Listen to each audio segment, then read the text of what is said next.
వంట నూనె చర్మం యొక్క ఆరోగ్యాన్ని అరే ఆగరా చాక్లెట్ ఇస్తాను. చర్మం యొక్క ఆరోగ్యాన్ని, చర్మం లోపల క్యాన్సర్ కణాల ఉత్పత్తిని, బాడీలో జీర్ణ వ్యవస్థ పనితీరును, ఆఖరి మన ఇంట్లో ఆడపిల్లలు ఏ వయసుకు పెద్ద మనిషి అవ్వాలన్న దాంట్లో కూడా వంట నూనె పాత్ర ఉంటది. ఒప్పుకుంటారా?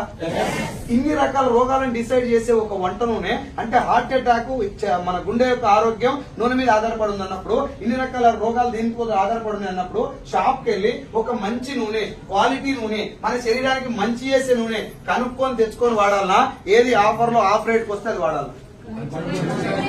కనుక్కొని తెచ్చుకొని వాడాలి. నాకు కంటే మీకు బాగా తెలుసు. మీ ఇంట్లో నూనె సెలెక్ట్ చేస్తారా, పోయి లటక్ పోయి పుట్టుకుని వేసుకొస్తారా అని తెలుసు మీకు. ఒక్క నూనె మాత్రమే సెలెక్ట్ చేయాలన్నా, ఒంట్లోకి పోయే ప్రతి ప్రోడక్ట్ సెలెక్ట్ చేయాల్సిందేనా? అన్ని జాగ్రత్తగా సెలెక్ట్ చేసుకొని తెచ్చుకోవాలి. ఒంట్లోకి పోయేటి మాత్రమేనా, ఒంటికి వాడేటి ఉన్నా?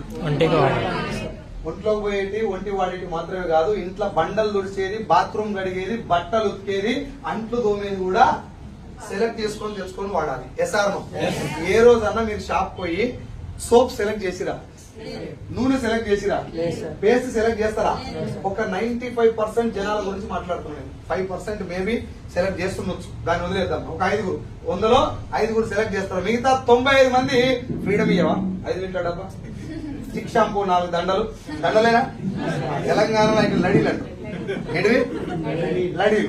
మొన్న విజయవాడ లడీలు అంటే ఇక్కడ చూస్తున్నారు. లడీలు అంటే దండలని తర్వాత వాళ్ళు చెప్తారు అర్థమైంది. సో ఈ పేరు చెప్పారు. ఏది? చిక్ షాంపూ, సంతూరు, విమ్జెల్లు, హార్పిక్, లేకపోతే gold drop, freedom refine sunflower oil, ఈ పేరు చెప్పి తెచ్చుకుంటారు. అవునా? మాట్లాడు సార్, సార్ మీరు కోపం ఏందన్నా? ఏం లేదుగా. ఓకే. సో ఈ 20 రకాల ప్రొడక్ట్ అని షాప్ కి వెళ్ళి ఏ రోజైనా సెలెక్ట్ చేయకుండా పేరు చెప్పి తెచ్చుకోవడానికి. ఆ పేరు షాప్ పోయినాక తెలిసిందా, ఇంటికానే తెలుసా? గట్టిగా ఇంటి దగ్గరనే ఫ్రీడమ్ రిఫైన్ సన్ఫ్లవర్ ఆయిల్ పేరు నీకు తెలిసింది అంటే ఎట్లా తెలిసింది? అది ఏంటది? యాడ్ కాదు, యాడ్. ఓకేనా?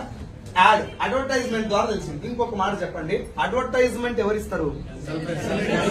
సెలబ్రిటీస్. క్రికెటర్స్ కావచ్చు, హీరోలు కావచ్చు, హీరోయిన్లు కావచ్చు, బ్యాడ్మింటన్ స్టార్స్ కావచ్చు, ఎవరైనా ప్లేయర్స్ కావచ్చు. సెలబ్రిటీ ఒక మంచి పొజిషన్ లో ఉన్న వాళ్ళు ఇస్తారు. డబ్బు తీసుకొని ఇస్తారా, ఫ్రీగా ఇస్తారా? ఎంత డబ్బు తీసుకుంటారు? 1000 2000 తీసుకుంటారా?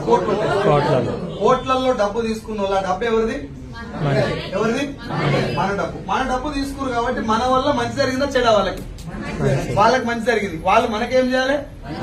గట్టిగా చెప్పాలి, మంచి చేయాలి. ఒకవేళ మంచి చేయడం కుదరలేదు, మన డబ్బు తీసుకురు కానీ మంచి చేయడం కుదరలేదు, తెలిసి చెడు చేయొచ్చా?